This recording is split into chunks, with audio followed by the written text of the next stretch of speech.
ዓለማችን ሶስተኛ ዓለም ጦርነት ይነሳል አይነሳም ኒውክሌር ከተተኮሰ ደግሞ አሁን የምታዩት ፎቅ ምናምን አባታችን አባ ሳውሮስ ማለት በአርሲ ለተጨፈጨፉ ወገኖቻችን እነመርጦ አልቃሾች እስቲ ይሄንን ንግግር በደንብ አዳምጡ። እስከ መቼ ነው ምን ሞታው? ያኛው አጥር ሲነሳ አርሲ ሲያልቅ እኔ አንተ አዲስና ሰበር በሆነ መረጃ ተመልሼ መጣሁኝ። መምህራችን ዶክተር ሮዳስ እንግዲህ የአራተኛው የዓለም ጦርነት ስንቶቻችሁ ናችሁ በእንጨትና በድንጋይ ሊሆን እንደሚችል የምታውቁት? ዶክተር ሮዳስ እንግዲህ የአራተኛው ጦርነት በምን እንደሚነሳ ተናግረዋል። እንዲሁም ስለ አርሲ ክርስቲያኖች አዲስ መረጃ አለ። እስቲ ከአርሲው ሊቀ ጳጳስ መረጃ እንጀምር። እስከ መቼ ነው ምን ሞታው? ያኛው አጥር ሲነሳ አርሲ ሲያልቅ ነገ ደግሞ የመታረድ ማይከል ይሆናል። እያለቅን ነው ተብሎ እኮ ምን ለመታወጅ አለበት? ኦርቶዶክስ ተዋሕዶ ቤተክርስቲያንን የሚመሩት በበላይነት ያሉ አባቶቻችን አሉ። እነሱ ከተኙ እነሱ ዝም ካሉ የኛ ድርሻ እስከምን ድረስ?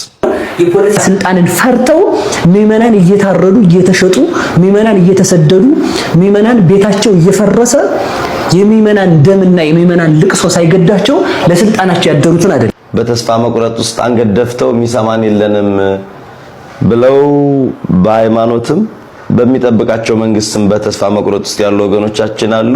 ሰው ቤትም ሲፈርስ ዝም ሰው ገድለን አትክልት ተክለው ለምንድን ነው ሲባል ጥላ ይሆናቸዋል። እንዲህ አይነት መልስ ነው እየተመለሰው መኖሪያ አጥቶ ሜዳ ላይ እያደረ ሰውየው ኖረበት ሰው የሚኖርበት ቤት ላይ ሰውየውን ነቅለን ጎፈሬ የሚከፈክፍ ሰው አስመስለን አትክልት መትከል ራሱ ምድራዊነት። ሰነፎችን በማየት ምንደኞችን በማየት በጎች ተስፋ ቆርጠው መውጣታቸውን አግባብ ነው ይላሉ። በዘረኝነት የተከፋፈለ ምዕመን ይዘን መሆን የለበትም። ታይተን ተመለስን ተቆጥረን ገባን ብዙ ነን ከመባል የዘለለ ስራ መስራት አልቻልንም። የውሸት መግለጫም ልንሰጥ እንችላለን፣ የውሸትም ከፊታችሁ ነው ልንን እንችላለን። የእውነት ግን አንቀጥል። ምንደኛ እረኛ ምንላቸው ሰውን በገንዘብ እየሸጡ ገንዘብ ያከማቹ ሰውን ያላተረፉ ናቸው። ተገደልን ስንል ከሌላ እምነት ያላቸው ሰዎችን ጭምር ስለተገደሉ አርፋችሁ ቁጭ በሉ የሚል ማደንዘዣ ወቅተው ነበር። ባለፈው ሲገድሉን ጽድቅ ከሆነላቸው አትግደሉን ስንል መልሰን የምንገደል ከሆነ ራሳችንን መከላከል ግዴታ ነው። ፍትህ ከመሬት የለም። ከመሬት የሚያሳድደን ከመሬት በክርስትናችን የሚገለን በክርስትናችን የሚጠላን ነው ያለው። ስለበጎቻችን መሞት አለብን።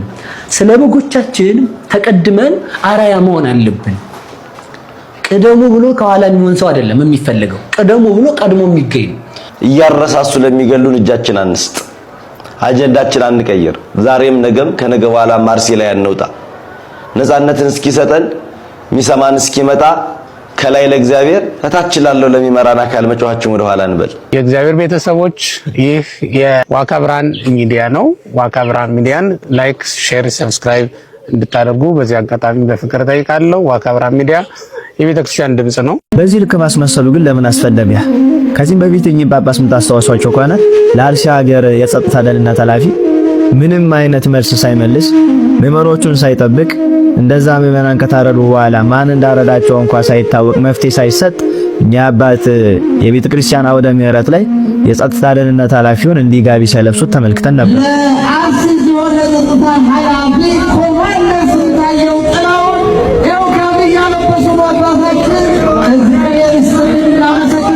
እንዲህ ጥሩ ነው የሰራችሁት ብለው ከሸለሟቸው በኋላ ደግሞ ዛሬ ምዕመናን ደግሞ ሲጨፈጨፉ ለምን መንግስት አልጠበቀንም? ለምንድን ነው ማን ተጠበቀው ብለው ደግሞ በዚህ ልክ እያስመሰሉ ሲያለቅሱ እንመለከታለን።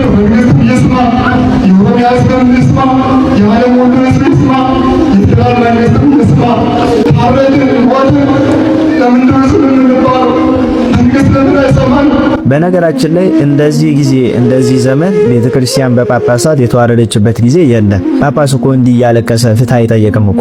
ብዙ የሚታዘዙት በሚሊዮን የሚቆጠሩ እኮ ህዝቦች እኮ አሉት፣ ልጆች እኮ አሉት። እነዚህ ልጆቹን ራሳችሁን ጠብቁ፣ አደራጅታችሁ እንዲህ ሊያደርጋችሁ የሚመጣውን በመጣበት መንገድ መልሱት ብሎ ቢያውጅ እኮ አንድ ቀን አይደለም አንድ ደቂቃ አይቆይም የጽንፈኛ ኃይል ማለት ነው። ስለዚህ ከሚያርዱን ጋራ እኩል እያሳረዳችሁን ያላችሁት ጳጳሳት መሆናችሁን መረዳት አለባችሁ። ጳጳስ ምን እንደሆነ እኮ እናውቃለን። በእነ ቅዱስ ዮሐንስ አፈወርቅ እኮ በጵስና በደንብ እኮ ተተርኮልናል። ቅዱስ ዮሐንስ አፈወርቅ እኮ ለአንዲት ደሃ ሴት መበለት ብሎ መሬቷን ንግስት ብትቀማባት ለምን የዛች ደሃ መበለት መሬት ይቀማል ብሎ ንግስቲቱን ያወገዘ ይታያችሁ ለመሬት ብሎ ለአንዲት ድሃ መበለት ብሎ ንግስቲቱን ያወገዘ ከቅዱስ ሥጋ ከክቡር ደሙ እንዳትሳተፍ ያደረገና በዚህም ምክንያት ስቃይን ሳይፈራ ለአንዲት መበለት ያ ትልቅ ፓትርያርክ በብዙ ሀገር ተሰዶ በስቃይ ነው ያረፈ። አሁን ግን ምዕመናን ለምን መሬት ይቀማባቸዋል፣ ለምን ይወረስባቸዋል እያልን ሲሆን ለምን ምዕመናን በሀገራቸው ላይ ይጨፈጨፋሉ፣ ይሞታሉ ብሎ የሚጠይቅ ጳጳስ እንኳን ጠፍቷል።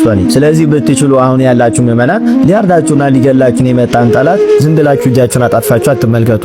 በሃይማኖት በሀገር ምክንያት ሊገል ሊያጠፋን የመጣን ጠላት መግደልና ማጥፋት በምንም አይነት መመዘኛ በህግም ቢሆን በሃይማኖትም ጽድቅ እንጂ ኩነኔ ሆኖ አያውቅ። ካንተ ውስጥ የሚፈሰው ደም ጠላት ውስጥም ያለ ነው። ታጥቀህ ራስህን አደራጅተህ ብትጠብቅ ይፈራሃል፣ ሊነካም አይችልም። ስለዚህ ሁላችንም ዳር ዳር ከምንል እንደዚህ ፍትህ እንደዚህ ሆነ አባቶች ደረሱልን እያልን ከምናስመስል እውነታውን እንደዚህ በግልጽ ተነጋግረን ምዕመናን ራሳቸውን አደራጅተው እንዲጠብቁና የመጣውን ጠላት በመጣበት መንገድ እንዲመልሱ የሞራልና የስነ ልቦና ትምህርት ልንሰጣቸው ይገባል። ያለቀሳችሁ ህዝቡን ለፍሱስ አታድርጉት። ምዕመኑ ጀግና ነው። ምዕመኑ ራሱን መጠበቅና ራሱን አደራጅቶ ይህን ጠላት መመከት አያቅተውም። ስለዚህ አሁን ስለምንም ፖለቲካ አይደለም የምናወራው፣ ግን ስለሚታረዱ ክርስቲያኖች ራሳችንን አደራጅተን ቤተክርስቲያናችንን ከነዚህ ጽንፈኛ ኃይሎች መጠበቅ እንዳለብን መልእክት ለማስተላለፍ ያለው ይቆያል። እንግዲህ የወንድማችን መልእክት እንዳደመጣችሁት ነውና በዚህ ሰዓት በጣም አስቸጋሪ ሆነው እንግዲህ የአባቶቻችን ነገር ነው ብዬ አስባለሁ። ምክንያቱም እንዳንናገራቸው የሆነ ጫፍ የሚያሳዩ ነገር አለና እንዳንተዋቸውም ደግሞ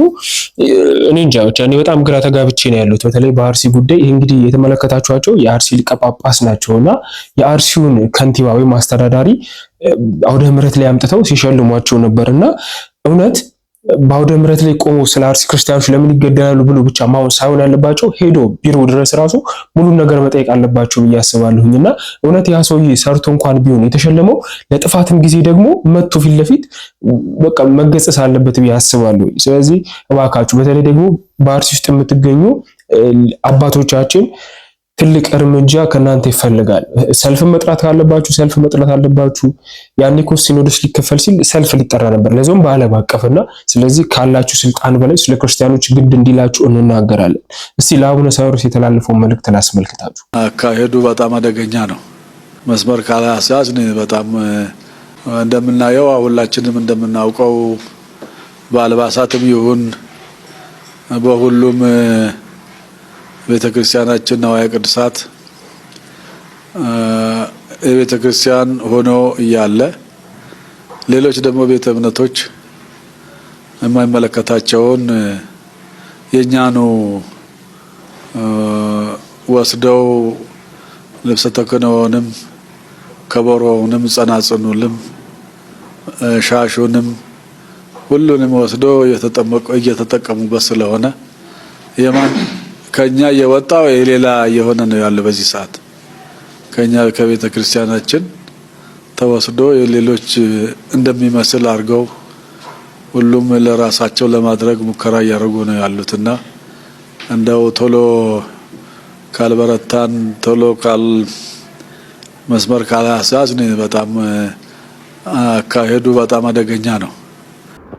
አባታችን አባ ሳዊሮስ ማለት በአርሲ ለተጨፈጨፉ ወገኖቻችን በግፍ ለተጨፈጨፉ ወንድሞቻችን የሀዘን መግለጫ እንዳወጡ ሰምተናልና እኔ ግን የሀዘን መግለጫ ሳይሆን የሚያስፈልገው ማለት ነው እርግጫ ነው ባይነኝ። እግዚአብሔር ነው የምላችሁ። ይሄ አሁን ምናነባበት ምናለቃቀስበት መንግስትን ምንማጸንበት ነገር ምናምን ይበቃል። ገብቷችኋላ?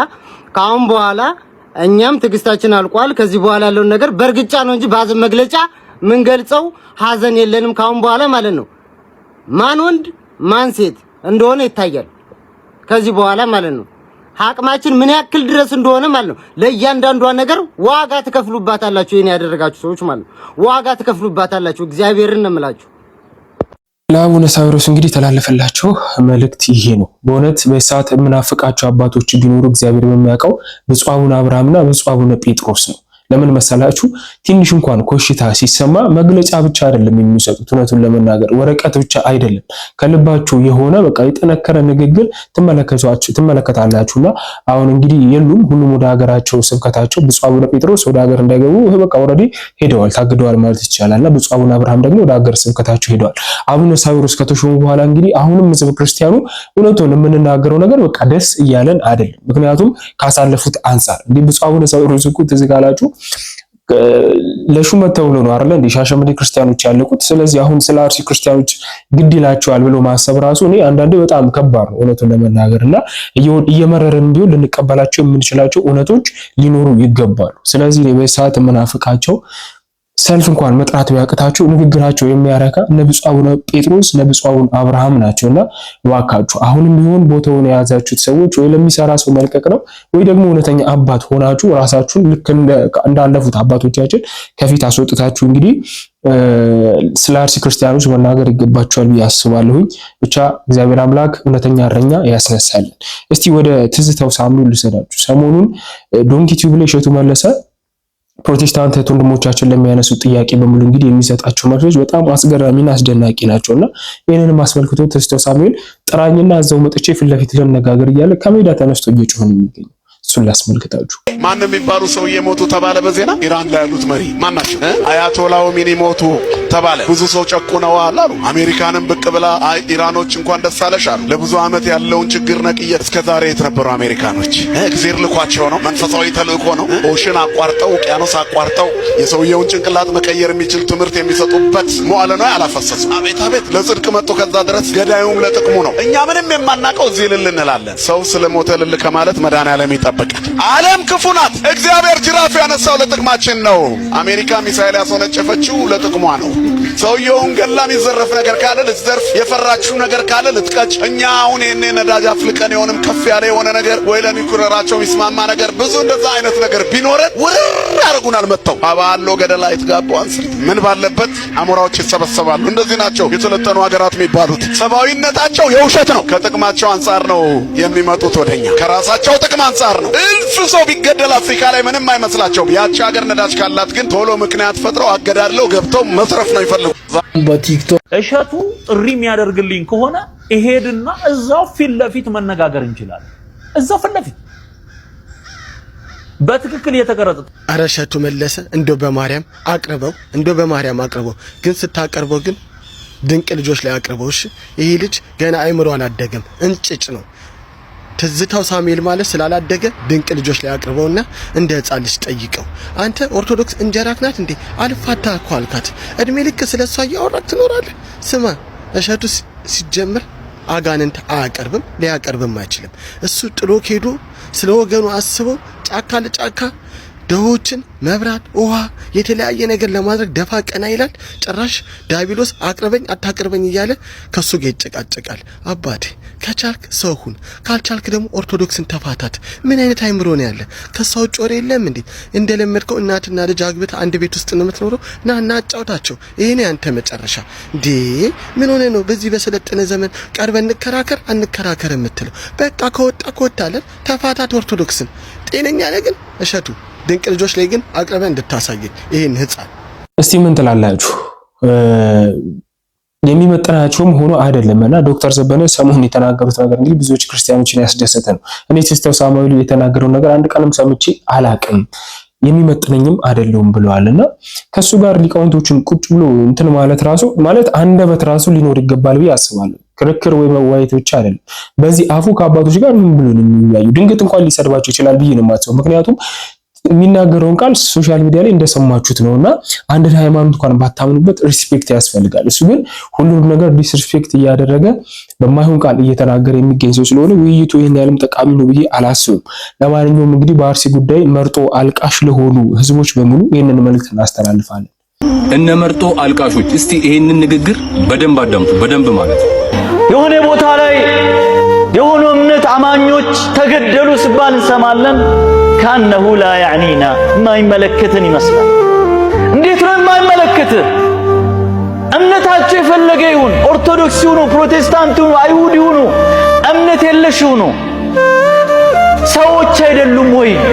አስቀድሜ እኚህን አባት በጣም ማመስገን ፈልጋለሁ። ሲቀጥል መርጦ አልቃሾች በደንብ አዳመጣችሁ።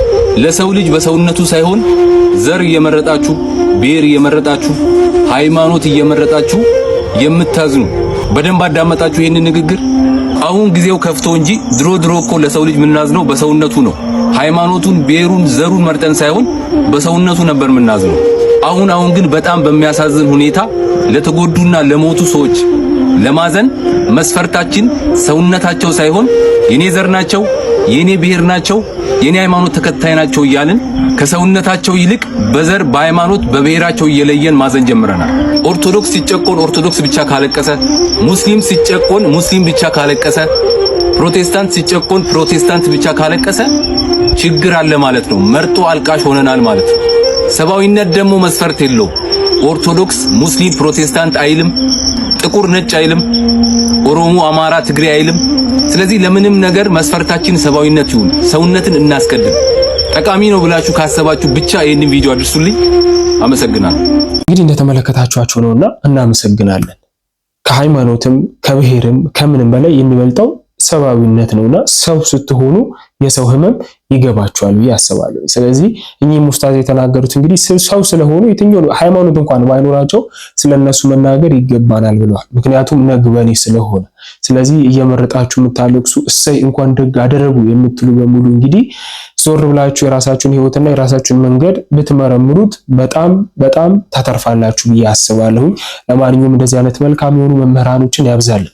በመጨረሻም ወደ እርሳችን ስንመለስ መምህራችን ዶክተር ሮዳስ እንግዲህ በመንፈሳዊም በዓለማዊም ከሚያስገርሙ መምህራኖች መካከል አንደኛው ናቸውና የዓለም ጦርነት 3ኛው በኒውክሌር እንደሆነ ግልጽ ነው። 4ኛው ግን ድንገት እንኳን ከተነሳ በድንጋይና በእንጨት እንደሆነ ታውቃላችሁ። እስቲ እናደምጣቸው። ዓለም ሁሉ ተጨንቋል። ኦርቶዶክሳውያን እኛ ብቻ አይምሰላችሁ። አሁን ዓለማችን 3ኛ የዓለም ጦርነት ይነሳል አይነሳም እያለ ጭንቅ ውስጥ ተውጧል። ወራቶች ሲገፉ ምን እንደሚሆኑ አይታወቅም። እግዚአብሔር ያውቀው ብቻ። የሰማችሁ ነው። ስለዚህ ለዓለም ሰላምም መጸለይ ይገባል ማለት ነው። አልበርት አንስታይን አንድ ትልቅ ሳይንቲስት ነው፣ ታውቁታላችሁ። አቶሚክ ቦምብን የሰራ ነውና ምን ብሏል መሰላችሁ? 3ኛው የዓለም ጦርነት በምን እንደሚጀመር አላውቅም አለ። እሱ 2ኛው ላይ ነበረ። 4ኛውን ግን አውቀዋለሁ አለ። አይገርምም? 3ኛውን አላውቅም፣ 4ኛውን አውቀዋለሁ። 4ኛው የዓለም ጦርነት የሚጀመረው አለ አሁን 1 አልፏል፣ 2 አልፏል። 2ኛው የዓለም ጦርነት 60 ሚሊዮን ሰዎች አልቀዋል። 3ኛውን አላውቅም አለ። ያውቃል እኮ እሱ አውቆ ነው ያላወቀው። 4ኛው ግን ሊሆን የሚችለው ጦርነቱ በእንጨትና በድንጋይ ነው አለ። በምንና በምን? ምን ማለቱ ነው? 3ኛው የዓለም ጦርነት ከተነሳ በኒውክሌር ነው ማለቱ ነው። ኒውክሌር ከተተኮሰ ደግሞ አሁን የምታዩት ፎቅ ምናምን የሚባል የለም። ዓለም ሁሉ ወድማ ወደ ኋላ ተመልሳ ሰዎች እንደ ድሮ ዘመን በእንጨትና በድንጋይ ይደባደባሉ ማለት ነው። ከባድ ነው አይደለም? በጣም ከባድ ነው። ኦርቶዶክሳውያን ነራሻ ከ10,000 በላይ ኒውክሌር ታጥቀዋል። አንድ ኒውክሌር ተተኮሰ ማለት ምድርን 10 እጥፍ ያርሳታል ማለት ነው። ቀላል አይደለም። አንድ ነገር መጫን ብቻ ነው የሚፈልገውና የዓለም መንግስታትም ውጥረት ውስጥ የገቡበት ዘመን ስለሆነ እግዚአብሔር የሚያመጣው ነገር አይታወቅም። ስለዚህ በዚህ ጾማችን በእውነት ለሀገርም ሰላም እየጸለይን ሀገራችንም ፈተና ውስጥ ስላለች ለዓለምም ሰላም እየጸለይን በጣም ምናለቅስበት ምንሰግድበት እንጂ ምንቀልድበት ዘመን አይደለም። የመቀለጃ ዘመን ድሮ አልፏል። አሁን ቀልድ አይደለም። ዓለም ራሱ ጭንቅ ውስጥ በመሆኗ እባካችሁ ይህን ጾም በአግባቡ እንድንጸልይ አሁን የምናከማቸው ገንዘብ በጥቂት ጊዜ ውስጥ ዱቄት ሊሆን ይችላል። እግዚአብሔር ነው የሚያውቀው። ስለዚህ በእውነት በጣም መጾም አለብን፣ መጸለይ አለብን፣ መስገድ አለብን፣ ስጋው ደግሞ መቀበል አለብን። አምላካችን እግዚአብሔር እንደው ፈተናውን መጥቶ ጦርነቱም ከተቀሰቀሰ እግዚአብሔር እንዲጠብቃት ሀገራችንን ማለት ነው። የሰማችሁ ነው። ቀላል አይደለም። ዓለሞች ሁሉ ተጨንቀዋል። አሁን ምን እንደሚከሰት ወራቶች፣ 10 ቀን፣ ሳምንት ሲመጣ ምን እንደሚሆን አይታወቅም። ተወጣጥሯል ዓለም ሁሉ። ራሻ፣ አሜሪካ፣ ሰሜን ኮሪያ ወደዛ አለ፣ ቻይና አለ። አንድ ላይ ከመጡ ሌላ ዓለም ነው። በቃ ሌላ ድሮ የምናውቀው ዓለም ሳይሆን ሌላ ነገር ነው ከሳምንት ከወራት በኋላ ልናይ የምንችለው። ስለዚህ እግዚአብሔር እንዲጠብቀን ጦርንም የጦርነትም ነገር ትሰማል። በመጨረሻ ቪዲዮ እንደተመለከታችሁት ነው መምህራችን ዶክተር ሮዳስ ቃለ ሕይወት ያሰማልንና እውነት ነው። በነገራችን ላይ አሁን ባለንበት ጾም አባ ገብረ ኪዳን እንደተናገሩት እንግዲህ ሽልማት የሌለው ጾም የለውም ብለዋልና በዚህ ጾም ውስጥ አንደኛ ስለ አርሲ ክርስቲያኖች ከሩሲያ ከዓለም ጦርነት ከእስራኤል ከኢራን ጦርነት በላይ የሚቀርበን የአርሲ ክርስቲያኖች ናቸው። እነሱን በጸሎታችን እናስባቸው። ከዛ ውጪ ለዓለም ለሀገራችን ሁሉ ጸሎት ያስፈልጋል አስባለሁና ድንገት የሆነ ነገር እንኳን ቢነሳ ቀልድ አይደለም፣ በጣም ትልቅ ነገር የሚፈጠረው። እግዚአብሔር አምላክ ሀገራችንን ዓለማችንን ሰላም ያደርግልን። ቀጣይ አዲስ መረጃ እስካገኛችሁ ድረስ ቸር